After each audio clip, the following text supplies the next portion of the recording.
Hey guys, welcome back to the channel.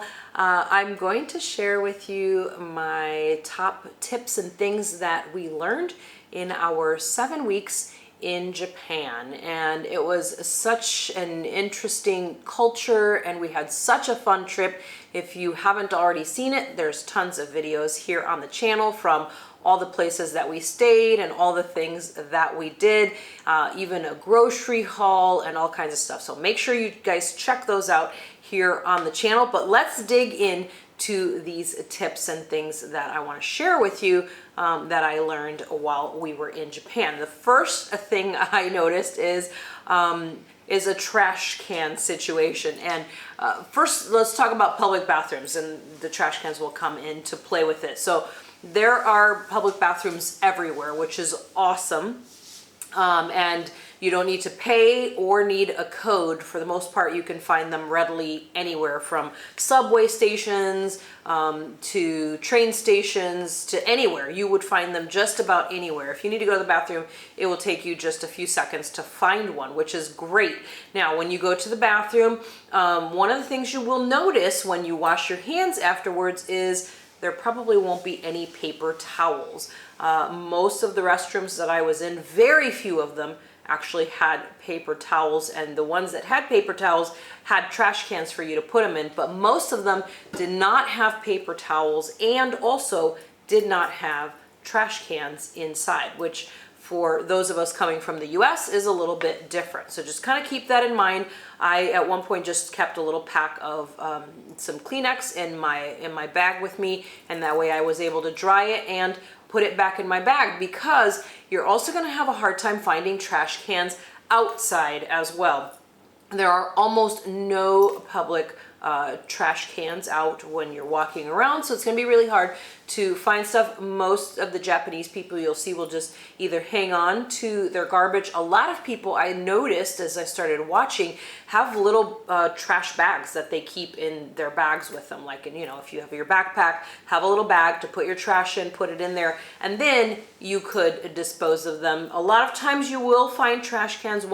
One place I almost always found a trash can was in metro and train stations. So keep an eye out for that. You can recycle your single-use bottles, and you can throw your trash out, and even they have one for food as well. So keep an eye out for that. The next thing to keep in mind is there are lots of places now in Japan that have no smoking. So if you're a smoker, make sure that you kind of keep that in mind. They're very restricted into which places you can smoke, so pay attention to that. If you smell smoke, look around, and you're a smoker and you want to smoke, you smell it, then you're probably close to some place where you can smoke, so you can do that there. And definitely don't just walk around smoking, because they will stop you, and you can be fined for that as well, especially in the places where they have signs everywhere, from the sidewalk to on the side, where it says there's no smoking in a lot of areas. So keep that in mind. And then another thing you don't want to do while walking around is eating. You'll notice the Japanese people do not walk around and eat food as they are walking. Almost everywhere that you buy food is going to have like a stand of some sort, or of course seats, and you'll be able to sit there and enjoy your meal. Or if you're just doing something really quick, then they have these little kind of stands, almost like pub type tables, but it's just a long counter, and you can stand there and enjoy your meal quickly, and then you can be on your way. You can have beverages with you, like if you bought a Starbucks drink, or you bought something, you know, a smoothie or something at 7-Eleven, you can walk and enjoy that, but do not enjoy those on public transportation. So if you're on the metro, don't sip on your drink or eat your food while you're sitting on the train. Another thing to keep in mind on the train as well is that you'll note that it's very quiet. And it's not a rule, but you just kind of, you know, read the room type situation. Very rarely will you hear people talking loudly or even talking on the trains. Most people will sit there quietly, either doing something on their phone with, you know, earbuds in, or just doing something quietly on their phone. But most of the people, you'll notice, do not make a lot of noise. So don't get on there and be that one obnoxious person who's having this loud conversation with somebody on the train. And then pretty much you can see a couple times I did notice people did get on and have loud conversations, and pretty much everybody on the train just kind of kept looking at them. Like it, again, it's not a rule, but it's just kind of it's understood. The next thing is where to stand on the escalators. There's a couple places that will stand on the right hand side on the escalator, and almost the rest of the country pretty much is going to stand on the left side of the escalators. So just pay attention to where people are standing, because they do have one side is for just standing and one side is for walking. So you don't want to take up the width of both spots. If you're with somebody, you don't want to stand side by side. You would be one in front and one in back. So pay attention to where people are standing, and then stand if that's what you want to do. But if you want to walk, then you would use the other side with everybody else. So just kind of pay attention to that. As I mentioned, there's a couple places like in Osaka, you would stand in a different side than you would in Tokyo. So just watch the people, and they pretty much will guide you, steer you in the right direction of what to do. Another thing that we noticed is that not all ATMs will take a US card. So we had a hard time the first couple times we tried to take money out. We just went to any ATM, and then we realized, oh, you need to go to an ATM in one of the convenience stores, like in a Lawson's or 7-Eleven or Family Mart.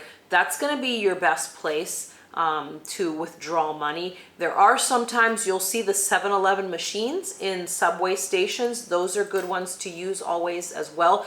And the reason why is because you do want to have cash with you. There are tons of places where you cannot use your card. And especially if you have a Visa card, sometimes that is a challenge. So make sure that you have cash with you, because there are quite a few places we found that do not accept cards, and especially if you have a Visa or a US card, it would be harder for them to, do that transaction, and possibly they're being charged a lot more for that transaction and they just don't want to do it. So just kind of understand that cash is important still in Japan, so make sure that you have some with you and save up all those coins, because you're going to use those probably a lot of the time for when you're getting on the metro and getting some tickets to ride on the metro, which we'll talk about some more in just a minute. Another thing that you really need to think about is not planning too much.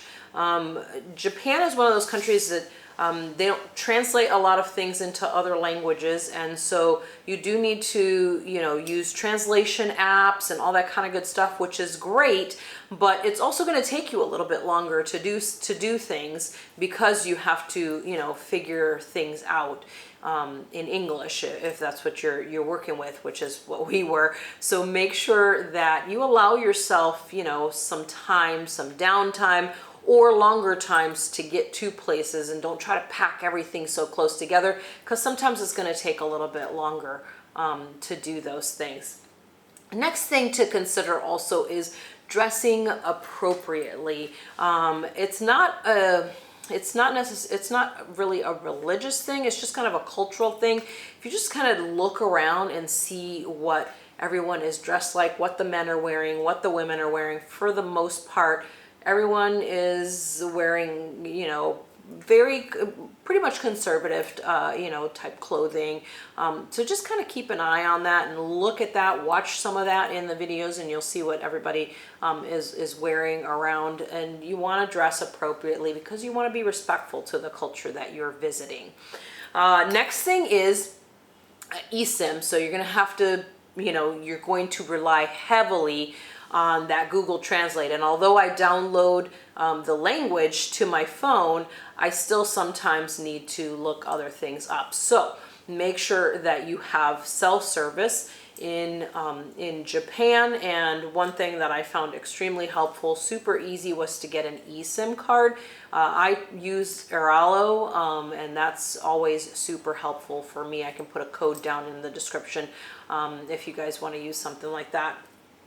or other eSIM services, but have a plan for what you're going to do for cell service when you get there, because it is pretty expensive if you do the $10 a day. For the most part, it averages around $10 a day for the US plans to add on for international, and it adds up pretty quickly, even if you're only there for a week, which we recommend more time than that. But even if you're only there for a week, that's a lot of money, and you're not really, going to be using that much. The next thing to think about is, you hear a lot of people recommending, oh, buy your JR pass before you go.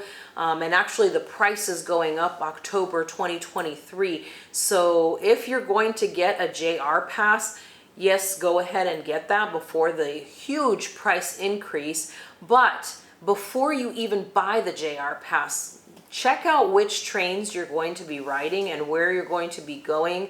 Kind of have a rough idea of what you're thinking about doing, because you may not need it. It may not be as cost effective for you to use the JR pass. For us, we did not purchase the JR pass because we were going to be using, for the most part, the Nozomi, which is not included in the JR pass. So if we had the JR pass, it was just going to be wasted, because you'd still have to pay the extra.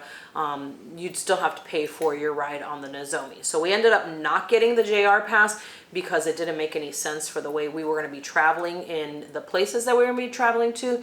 So keep that in mind. Calculate it before you buy it, so that you don't waste that money if you're not going to use it. And another thing to think about is, currently there is a shortage on the chips that they use for the Pasmo and the Suica cards, and those are the cards that you can use to ride the Metro. So you're not able to buy those blank cards and just put on an amount and just travel around. So what you have to do, first of all, one thing you can do is just go to the station and pay for it for each ride, and you're good to go. That's where all that change is going to come in handy, as you use that change to buy your tickets for the subway.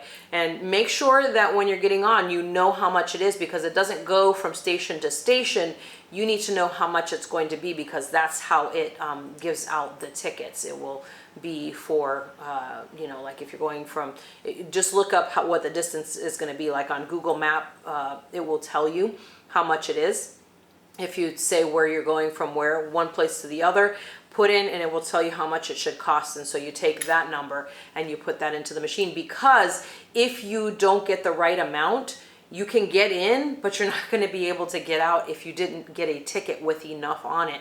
You're going to have to go to a fare adjustment machine, or try to see the attendant to make that fare adjustment for you. So you don't want that huge hassle of having to do that afterwards when you're trying to get out of the station. So make sure you do that. The other thing you could do is, instead of paying at the Metro each time you use it, is on iPhone, you can add to your Apple Wallet the Pasmo or the Suica, either one of them, onto your phone.